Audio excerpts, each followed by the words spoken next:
So, welcome everybody. This is Rob Gill, Epic Financial Strategies, always looking to hunt excellence in any kind of business venture, as well as life and overcoming life's obstacles and being able to understand that, hey, things come our way, expected, unexpected. How we handle the unexpected is always the key. My greatest growth opportunities are when I am hit with things that I can't control and how to overcome them by really serving other people, giving it to God, and taking it one step at a time. And with that, I have on the thread right now, Lord Milan, super excited. And Lord is going to take us through his journey. He's the owner of Day One Mindset, upcoming book that's coming out that we're going to dig into, as well as Lord's journey through life and all the things he's been able to overcome. Just privately speaking with him, we were joking around on how when we talk to ourselves, some of the things that happen, and when he talks to himself, a lot of good things happen. So with that, Lord, let me bring you right in, brother. Happy day today. Happy Tuesday. Thank you for taking some time, and I look forward to sharing this journey with you. I appreciate it, Rob. It's always good to connect with like-minded people. I think, that's a phrase that gets tossed around a lot in business sometimes, but I think, the authenticity of each player is the thing that lasts the longest and the thing Amazing. that really puts you in the right rooms. Amazing. And what kind of business, if we're 2 years old right now, anyone, what kind of business are you in right now? Like your primary business? My primary business, I sold my first one, the serial entrepreneur thing. Yep. And now it's really I'm just 100% focused on Day One Mindset, which is my superhero training program. So I teach people how to become superheroes in 12 hours and really make their imagination their reality. So that's, and you know what? I can't wait to get into that. And we're going to talk a little bit deeper if you don't mind, because 12 hours is a lot better when someone says you got to do it over years. Or, Yeah. I like to say turn decades into days, which I think is amazing. But 12 hours is incredible. Thank you for sharing that. But before we get into all that, Lord, if you don't mind, just can you tell us where it all started, where it all began for you? Like where you're originally from? Originally from Virginia, I grew up in a military house. My dad was a Marine, my uncle's in the Navy. So growing up there on Langley Air Force Base and Norfolk Naval Base definitely was, the lifeblood of it. A kid in the 80s who just loved the beach. But shortly, it wasn't long until, like in school, and I think we heard a quote from like Thomas Jefferson. And I thought to myself, like, that'd be awesome to be able to say something that was useful for generations. Wow. And I think that was the spark. And now, like years and years later, decades later, obviously, of being in the place where like, I can hear my words on other people's lips and they're saying it because they're beneficial. Well, And it going back to Virginia though, and growing up on a naval, like how many years did you spend there? the first 13. Okay, Yeah. so you didn't move around like from state to state, or you would was it just centered there? Yeah, we were just in a there with my mom and family. My dad would leave every so often on these, these missions. Um, so he'd be gone for some weeks at a time or maybe a month or so at a time, but it was never really that extended. And Um, what kind of missions was like? What part of the military was he in? he was in the Marine Corps. Oh wow. And I remember when I was a kid, my mom told me, "Don't ask what your dad does," so I never have. Was it nerve wracking when he was gone? It's when you were young like that. Was it always a time of nervousness? Was it just something that was, or like what was that like for you? Yeah, it's interesting because like I realized that I don't have these mental gaps of him not being around. Okay. Because like whenever he was very present in the moment. We did a lot together. I have memories of going to the beach and shooting guns and like doing all these things together. And so he was gone. Like my mom was there, my mom's family, my cousins, and we had like our own little military town community, whether that was on the base or that was in our neighborhood.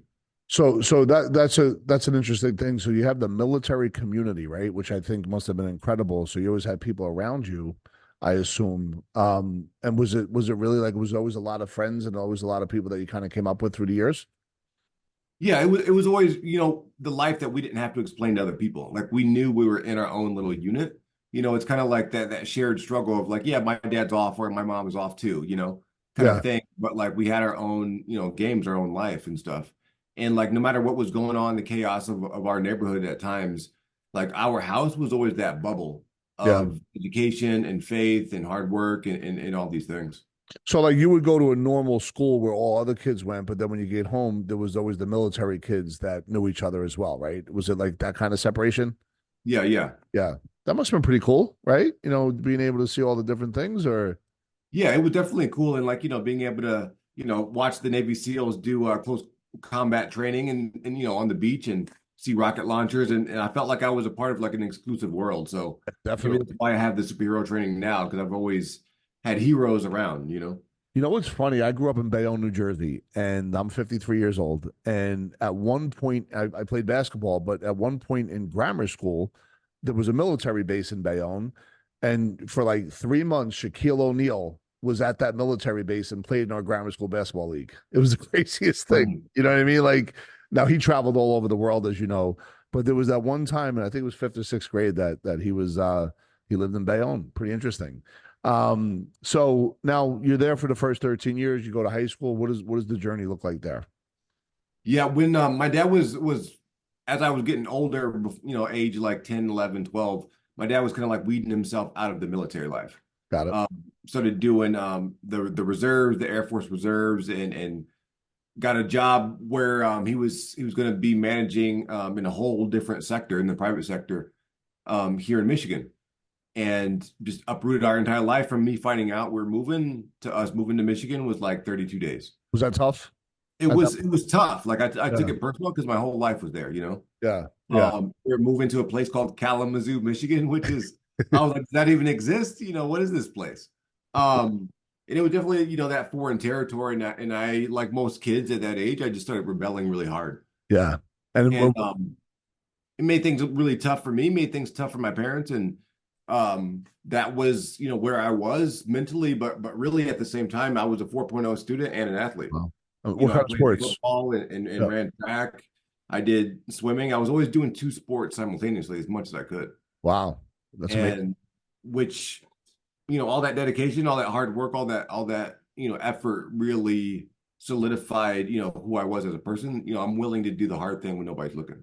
I love it. I love it. And you knew that early on. You adopted that early on. Oh, absolutely. Yeah. Like I said, like our house was always the bubble. So it's like, even if nobody else is cutting their grass, we're cutting our grass on Saturday, you Yeah. know, kind Yeah. of thing of just like, we don't have to fit in if fitting in is not the useful thing. Understood. So now high school, Kalamazoo, rebelling, good grades, sports. What goes on now? What's happening after that? What I noticed was like, the loudest voice in my head was not mine. Like I was living other people's stories about me, and Wow. it took me to a really dark place. And it was just like, I was just unhappy all the time. Like I said, a lot at the same time with like great grades and excelling on the field, but like, Did you know you were unhappy? Did you oh know? yeah. And what did that feel like? Any young people that listen, like, what was that like? Feeling like you were in prison, I guess, right? Emotional prison, mental prison. What was that like? Yeah, it was really like I just felt like I didn't have a place. Like me, like who I was not good enough to just be, that I had to be a version of myself to fit in. Yeah, And part of that, I internalized because like my dad's white, my mom's black. We grew up in Virginia in the 80s, which is, it wasn't cool back then. yeah, yeah. Their marriage was even illegal until 1985, and I was born way before then. Got it. And so it's like I think I internalized that my difference was a problem. So I was never really fully myself up until, oddly enough, I broke my neck at 17, So, that summer right before my senior year. okay. And everything slowed down enough, and like all the noise was just gone. And Just from that, all the people and everything from being in the hospital for 6 months is when I really started to become who I am now. if you want to share with the folks what happened for you during that time, if you want to take us through that process, feel free. As part of what happened when you were 17. Oh, absolutely. Like I said, I was rebelling and doing a whole bunch of the wrong things, you Like, know. what were some But of the things? What were some of the crazy things you were doing? stealing people's cars, running away from home. I dabbled in the narcotics business, Yeah. the entrepreneur spirit, just in the wrong direction. Yes, understood. My parents were sick of it, and it was 4th of July weekend, and they were saying, they obviously couldn't trust me to be alone Yeah, for the weekend. They're like, no, there's no way we're leaving this kid. yeah. And they went up north to a friend's cabin for the first time, and that was my first time at a lake my entire life. And I dove off the end of the boat dock after we set up our stuff, and I didn't know that lakes could be deep in one spot and not deep in another. Uh, So I dove off the end of the boat dock normal. I ripped my right shoulder out of socket, dislocated that, and then landed on top of my head and crushed my fourth and fifth vertebrae. Got it. Okay. And I never blacked out or anything. And that's why I say, like, I'm so glad I put in all that work on the field because I was a pretty jacked, 16-year-old. And like that muscle mass saved me from just breaking my neck completely. Wow. Wow. So what happened? Like all of a sudden now you're in a hospital, like everything just shifted. Yeah, everything just shifted. I never really felt the pain until they pulled me out the water. Because Really? like the water keeps you buoyant. I just felt like, I hit myself pretty hard. Yeah. But when they pulled me out, that's when the actual break happened. And it was just it's like breaking your every bone at the same time. Like it's crazy. So I'm out. the break happened when they pulled you versus Yeah, like the actual like because my body wasn't even anymore. So got like it. when they grabbed my body out, like my head went down and that's when the actual break and everything happened. The Could there been crush could there and the been impact was already happening. could there have been a different way to pull you out, or was that the only way? I mean, if they Suspect. knew, but like, you don't know. You think your kid's drowning, what do? You pull them out. Underwater. Yep. Got it. So, but because God's in the unlikely business, Yep. the next door neighbor was a neurosurgeon and he rushed over, stabilized me, flipped me over the right way, was there before the paramedics got there. Cause we were in the woods, in cabins and stuff. Wow. And Gnarly. made it to the hospital. And, as I'm screaming to, call my girlfriend is when I, blacked out. Okay. And then And you were out for how long? um like 2 days, I think. Okay. Wow. Blacked out for 2 days. And like during that, I blacked out in the hospital. They did emergency surgery right away. Okay. And then they went through the front there and sliced me open and cleaned up all the debris. They said my fourth and fifth vertebrae crushed like aspirin. Wow. And they put a big a plate, a zigzag plate in my neck. And I woke up a few days later and they told me I would never have any feeling or movement ever again, that I almost severed my spine and sorry for you. Yeah. And how was mom, dad? Like, what was that whole early time like? Like, what was like? Tell me about that shift and the family unit and everything else. Tyson said that, everybody has a plan until you get punched in the face. Yeah, And true. like all three of us got punched in the face that day. Yeah. Yeah. Like my older brother took it really hard. He'd never seen me a week. He always saw me as the athlete, the old, the younger brother, but I was like, 5 feet taller than he is, Like my and kids. Yeah. doing amazing things and stuff. So like it was really hard on him and, really hard on my parents. Cause like I said, our relationship at the time was not good either. Yeah. So it's like, dealing with that sensibility and then also like this diagnosis. But a week after my injury, like I said, I was open to something. And Did, all I was left with were my thoughts and my words. And a week after my injury, I woke up to Jesus standing in my room. Tell me about that, please. And he's standing in my room, and at the foot of my bed, the devil's sitting at the foot of my bed with his back turned. Can you tell me the whole thing, please? And I knew that was the devil. Like I just knew, Intuitively. intuitively. And it was like he could be there, but he couldn't speak in the presence of God. Got it. Um, Got it. and he just said, if you control your thoughts, words, and actions, you can create anything you want, even with your broken body. And he showed me like there was this painting of me and my broken body, and just like kind of gruesome Frida Kahlo looking painting. And then he said something in Spanish, and at the time I didn't even speak Spanish, and I'm just like, all right, thanks, I Did guess. you know what he said though? Even though you didn't speak, did you know I didn't speak Spanish at the time. Like I was familiar with the language, but I didn't, I couldn't hold a conversation, that's for sure. But that quote stuck with me to the point, like for months later, is when I finally was able to even hold a pen and write it down. do you remember how he said like what he said in I Spanish? Like, remember exactly what he said. I've said it to myself like 8,000 times. You want the Spanish or the English versions? I want both. I want to hear both, please. The Spanish one is, hay ciertos momentos en la vida que te cambia y otros que no puedes evitar. Pero a mí creo en algo más sagrado que yo y eso me sostiene. Yep. And it means like there's certain moments in life that will change you and others that you just can't avoid. But as for me, I believe in something more sacred than myself, and that alone sustains me. Wow. And that quote has really defined my last 23 years in the chair of, I started walking after 18 years. Thankfully, I didn't give up. But that singularity of like something greater than me is the thing that sustains me, and that I need to make that my guiding light. When you saw Jesus, was he talking the way we were, or was it just like in your head, like just you heard his words in your head? I just heard them. Like his mouth never moved. It was almost like I could see his face, but kind of blurred. Okay. And just, But it was a tall figure speaking in, like I knew his presence was there. what did the devil look like? Even though he has He, back to he had his back to me, like he was like wearing like a black suit jacket got it. and like his back turning, like head down, kind of like looking down. Like a Um, human, did he look human or did he look yeah, okay, wow. yeah. Incredible. And just sitting there, like I knew both figures exactly who they were. Like I grew up in a Christian household, like most military families, especially in the South, and Yep. you know, we go to church every Sunday, kind of thing. Yep. But I had always kept it at bay Yep. enough because I wasn't ready to commit Wow. because I knew that it would change my life. And I just, like I said, I wasn't ready to commit. But after that, that was really what opened up, and what, my new book drops is Daily Real Optimistic Power Statements. And from that week on, that's when those drops started coming, and they haven't stopped for the last 23 years. Can I ask you this then? Does are you reminded, obviously you had that conversation since then, and as you've gone on your journey, is there nuggets that come to you that, for all of us folks, Jesus never came to the end of my bed. At least I haven't paid attention if he did, right? Which, I'm here listening to what you're saying, and I'm just trying to, has there been breadcrumbs along the way that you're on the right path and messages along the way, just like he did that day when he came to see you? There's a reason why he Oh, chose you, right? absolutely. Like I said, it became the loudest voice in my head. Yeah. And for like that first 5 years, like I had gone from 184 pounds when I broke my neck to 144 pounds a week later. Wow. So, like my body had atrophied completely, and I was in the hospital for almost 4 months. But like that first 5 years, from age 17 to 21, like it was just I could barely stay awake.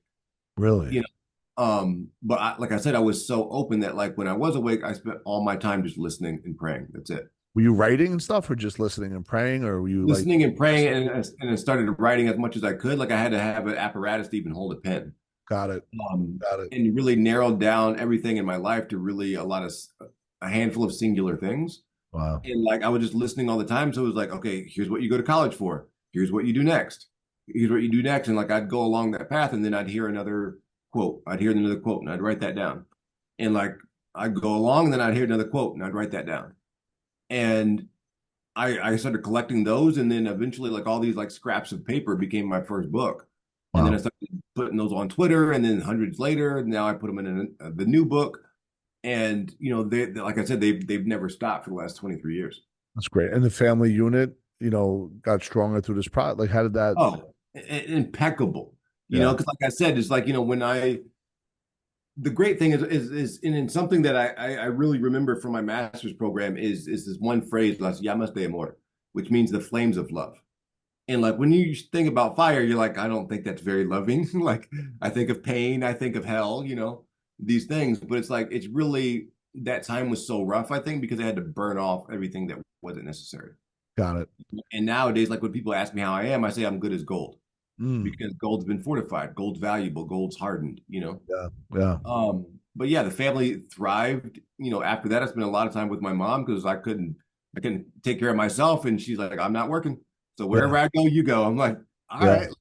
Yeah. So like I really started to see my mom as a woman and not just as my mother. Understood. Which really helped our relationship. And like I said, these drops weren't just of hey suggestions of what to do. It was like, hey, go tell your dad you love him. I was like, I don't want to do that. Yeah. Yeah. Yeah. I don't want to do that. And he was like, I Yeah. don't care.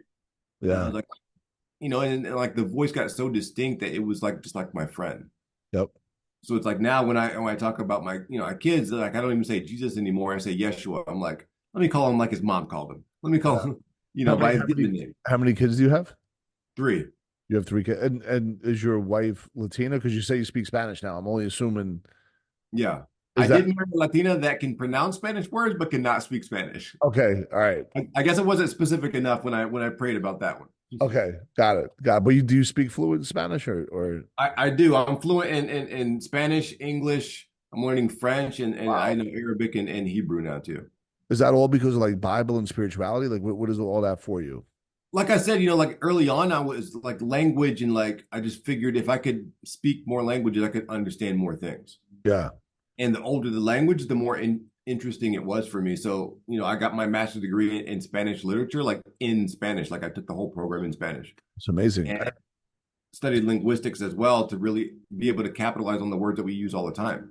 Because I Yeah. think people misuse words all the time and then wonder why their story is not going the way that they want it to I go. love, so you're going to talk about transformational vocabulary right now, right? Is that what you're talking about? Absolutely. Words have Yeah. energy. Please go ahead. Go with it. I'm with you. Well, I mean, you, me, everybody in this world, the person you talk to the most is Yeah. yourself.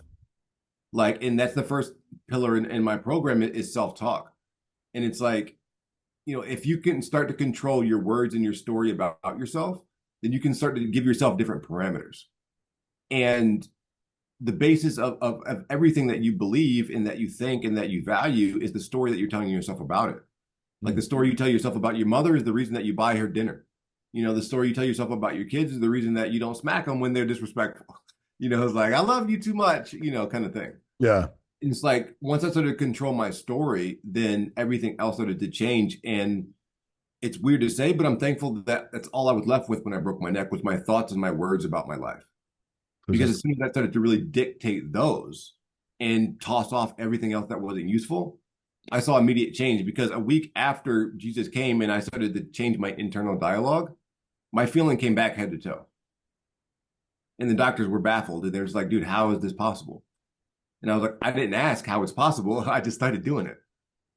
And we can't decide what Jesus' wisdom is. I'm so curious though why he started speaking Spanish to you though. Like I find that so intriguing.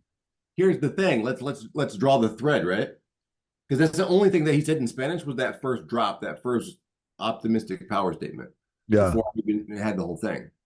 And that reminded me of my curiosity that I had at a very young age with speaking Spanish. But nobody in my family did. I Yeah. had no connection with it whatsoever. So I just never did it. But that was the reminder that, like, hey, won't you do this thing that I put in you to do? Amazing. And because I couldn't hide the wheelchair, I decided I'm not going to hide anything else that's me either. And like this desire to speak Spanish. So like when I started college, I started with the Spanish minor. And fast forward years and years later, I'm living in Dubai in 2016. Yep. And I took some time off from my master's program and I'm like, I'm just going to travel.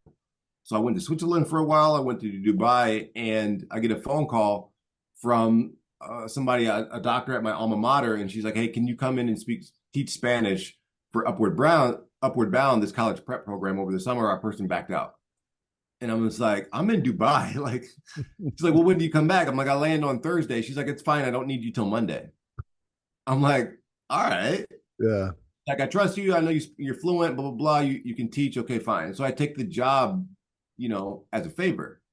4 weeks later, I meet the woman that I would marry. Wow. I was going to ask you about that, but guys, please tell me. Yeah. And if it's like, if I didn't embrace the Spanish, if I didn't have that seed of Spanish and embrace it, You I wouldn't. wouldn't have been in the position to accept the position that led me to my wife. Yeah. It's like, one of the students in my class as an eighth grader, this genius kid that's now my son, I married his mom. Amazing. And he went from calling me Mr. Milan to dad, which is like, it's weird, Yeah. but it's cool because even that is an answered prayer because she was a single mom when I met her, obviously. But my prayer was, Lord, like, I'm a little limited here physically. I want to be the best dad I can be. Yep. I want to be able to give my wife the relief, especially in that first few years when it's hard. Yeah. And he's like, all right, answered prayer. Here's some kids that you don't got to potty train. I was like, nice. That's helpful. Oh man, amazing. So it's like all this stuff, all these little incidents, like they came to fruition if as long as I pursued long enough, I persevered long enough. Yes, yes. And what is your next vision that hasn't happened yet but will happen? Like what does the next 5 years look like as we get into day one mindset and we talk about the book? Creating 5 million superheroes globally. Mission And I statement. know I'm not going to do all that one on one. So that's why I started doing speaking gigs of like crowds of like a few hundred or a few thousand. Or that's why I started my podcast a few years ago. And now we're up to episode 158. So it's like to get more out because I know with my books, and even if I don't coach people one on one, what it'll do in them is plant the seeds of being their own superhero. And Mm. that's part of my mission and vision. And is that the coaching day one mindset? Is that what that is? Yes. Where you change in 12 hours, people could identify, you could have them identify what their superpower is? Or is that Yeah. because we I always give hear you about, get the day one framework, the five pillars of that framework, and then I take you through superhero training. And over that, it's 12 1 hour phone calls, 12 sessions that we go through. And by the end of that, you're either accomplished your list of goals already, yeah. or better yet, you're way more confident and powerful and you see the world in a different way and you watch things happen on your behalf. And it's amazing. Like I've helped people become best-selling authors in that window. I've helped people double their salaries in that window. I've helped people like rejuvenate. I helped the guy change his entire identity and manifest a G-Wagon all in that same window. So that's amazing. So you talk about how you show people how to change their perspective of how they see the world. That's what just I heard you say. You said a lot, but that's what stuck out. And is that through certain exercises and mindset training on how their operating system, in other words, how they're thinking and how they're viewing things and shifting the way they should look at things? Is that kind of what you're talking about? The short answer is yes. Okay, awesome. The little bit longer answer is I help them understand the meaning of the story that they've already been telling Got it. and how that's related to the identity that they've been operating from. Because Okay. whatever your life is now, it's based on the identity that you've already decided is true. Mm. And oftentimes it's you excel so much faster when you start doing less. And what I mean by that is when you eliminate the three or four negative things, people, places, or ideas out of your story, you realize that like, oh, I can run a lot faster when I'm not carrying this weight vest. Yeah. And once you see that, once you open that door, there's no way you're going to want to go back. Yes. And once you're open, then I can start to add on to that through the superhero training. And it's amazing what like it's like clockwork every single time. And you're saying 12 1 hour sessions. How long does that usually take? Is it a week, a month, like how long is those 12 hours, the time from hello to yes? If you want to really excel it, like, hey, I'm going to do this in this month. Give me 12 hours of your month. Okay, fine. We'll do that. That's obviously a more of a premium price, but normally people stretch it out to 3 months. And what do you think is the most successful? I mean, I'm sure it could depend on how much work people put into it, but do you feel that price to the side, do you feel if they jump in and completely immerse themselves within that month, it's more effective than 3 months? Or is that just, my limiting thinking? Depending on the person, like depending on where you are in your own story, some people it's stuff like, hey, my words are powerful, or I can manifest things, or energy or ideas being powerful, those types of things. If you're unfamiliar with that, then yeah, let's go slower Got it. because Got it. you want it to be personal, and that's the trick. Got Because it. if it's information, who cares? Yeah. If it's personal, then it really impacts me. But depending on your level of readiness, like I said, the guy that we doubled his salary in that first month, Yeah. he was extremely ready. Yeah. So he He was dove in. extremely ready. Yeah. Yeah. And after our first phone call, like I knew you're ready. You're ready. All right, we're gonna fast forward this. Are you ready? He's like, Yeah. I'm totally ready.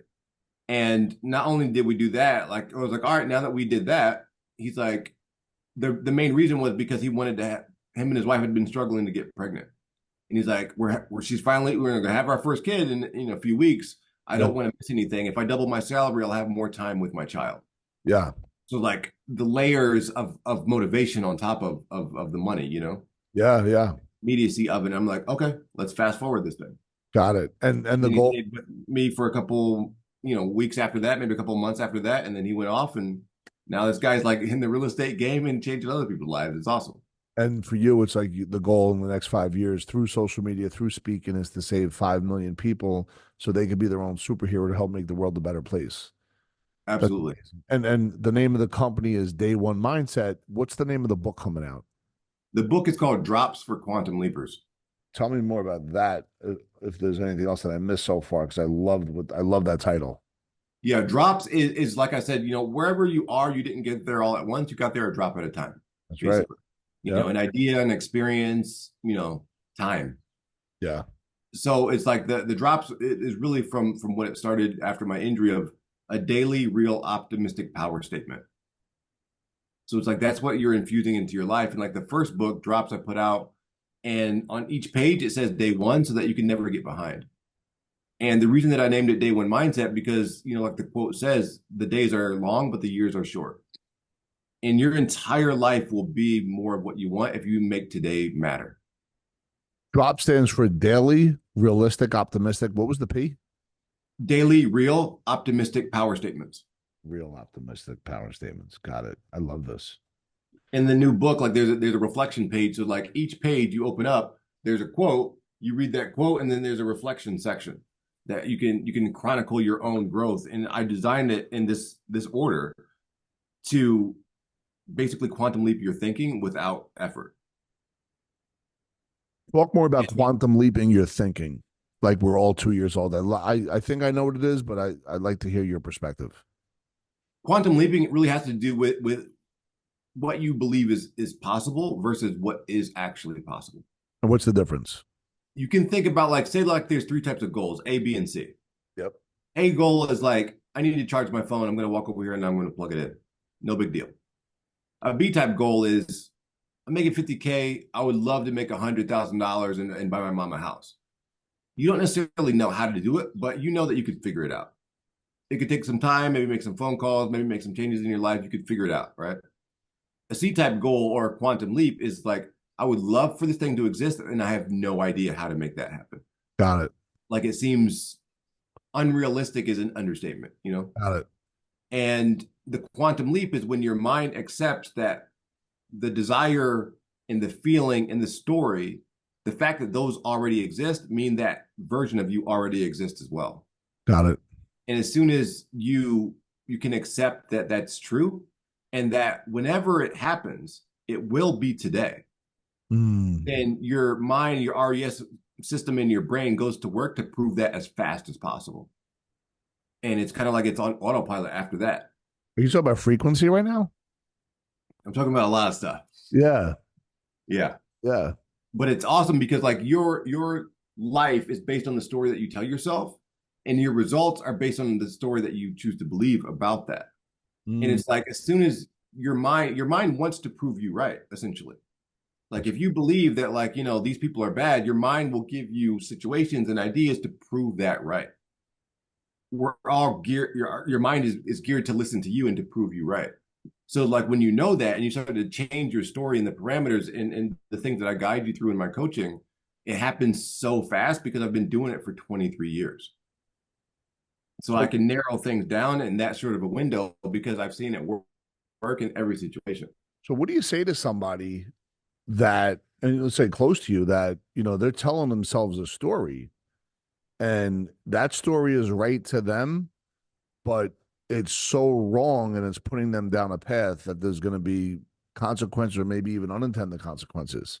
How do you shift that? Like, because I know what you're talking about, language and words and story and how we show up to the way we want people to think we are based on that. I get all that 100%. A lot of people don't understand that. How do you explain that to someone that's close to you that you love? Like I'm curious on how you would shift that because your mind is geared to prove whatever you're thinking is right. What do you say? Be careful what you're thinking. Like how do you have somebody really analyze what they're thinking? And if they have all the information on what they're thinking about. Yeah, sometimes it's like, too much information can be a hindrance, to some people. Like it's the overload of information. Yeah. And really in those situations where like, people seem resistant, and I know that when someone's not ready to hear something, they feel like it's an attack. Yes. I'm like, I absolutely don't want to do that because then you get defensive and then you put up the barriers and then, it's kind of a moot point. What I tend to do is ask questions so that they prove it to themselves. Because I'm not trying to convince you of anything. That's right. But when I present the parameters of a situation in a certain way, and that's the greatness of having a really good degree and also paying attention to life, is that once you realize it for yourself, then I don't have to do anything. Yes. Yes. Because you're like, oh, huh. Amazing. Because like it's not so much of like, oh, you did this thing or you're telling yourself this thing. How does that feel? Well, your feelings can vary. But if I ask you, do you respect yourself more or less when you do that thing? It's a lot more clear cut. And Mm, he's like, I respect myself less when I hear myself say these things. Okay. Do you want to keep going with that? That's the next question. If you want to hold on to this, let me know. If you don't want to hold on to it, then we can move forward. And that's where, we open up the door because I remind people that like it's not about being perfect. It's not about being 100%. It's about being 51% better than you were. That's it. Just like 1% over the line of like, yeah, I'm willing to go this way. Gilly, And that Gilly, opens the door enough for God to step through and do amazing things to prove your faith to you so that you can have a mountain of evidence to move on to the next thing. I love that. That's amazing. Tremendous. Tremendous. Thank you so much, Lord. I love that. Is there any, if people want to get in touch with you, how do they get in touch with you, directly from here? Everybody's on social media, obviously, and it's I am Lord Milan on social media. I am And Lord Milan. Yep. I am Lord Milan, and right there, there's a link to my website as well, right there in the bio that you can schedule a free call with me, even to just say, hey man, I'm trying to work some stuff out. I'm lost, you Beautiful. know, and we'll hop on a call and we'll work together if it's the right fit and you're ready for coaching. Cool, we'll do that too. I love it. I love it. Is there anything that I missed in this unbelievable journey that you want to just highlight for anyone that's listening? Because it's been incredible. Well, something that I'm doing, obviously I just got back from Vegas, like you did, connecting with Dave Meltzer's his world, and I think he did what he set out to do of having amazing people be connected, right, and having a lot of fun, making a lot of money. Yeah. And something that I'm doing Friday, just a couple of days from now, is I'm pushing a 5K in my wheelchair. Okay. Awesome. And the reason that I'm pushing the 5K is to raise money for a new power wheelchair, and Yep. I thought I could just buy the chair Yeah. and that'd be it. That'd be the whole story. I'm like, or I could put this on the news and inspire a bunch of people and then get the community effort into it and allow people to give and then pick one person that gives $1 or $1,000 towards the cause and I'll coach them for free and make Oh, their wow. life amazing. That's amazing. I love that. That's And that's like I said, like that's the cooler story. So I'm like, I'm gonna go with the cooler story. yeah, that's great. I love your smile too. Where's the event taking place? It's taking place at my alma mater, Western Michigan University, Okay. here in Michigan, at the outdoor track, and like my fraternity brothers are going to be there. Wow. The news is going to be there. A big spectacle. And we're gonna see it on social media too. Absolutely, I love it. absolutely. I love it. Well, awesome, folks. You heard it here. Lord will coach you. He'll pick somebody based on how they contribute to the power wheelchair. And big event coming up this weekend. Obviously, day one mindset. Just in all, I've spent over $1 million in training, and hearing what he's talking about, the story that we tell ourselves, it's so true. It's either going to uplift you or hold you back, and it's based on language and surrounding yourself with the right people and being able to challenge the status quo of your thinking to be able to make that shift, and that shift can then create a different version of the world for you going forward, including how you see things, feel things. And I think Tony Robbins said it best when he talks about, whenever you hear information and you see something, it depends on the state of mind that you're in when that happens.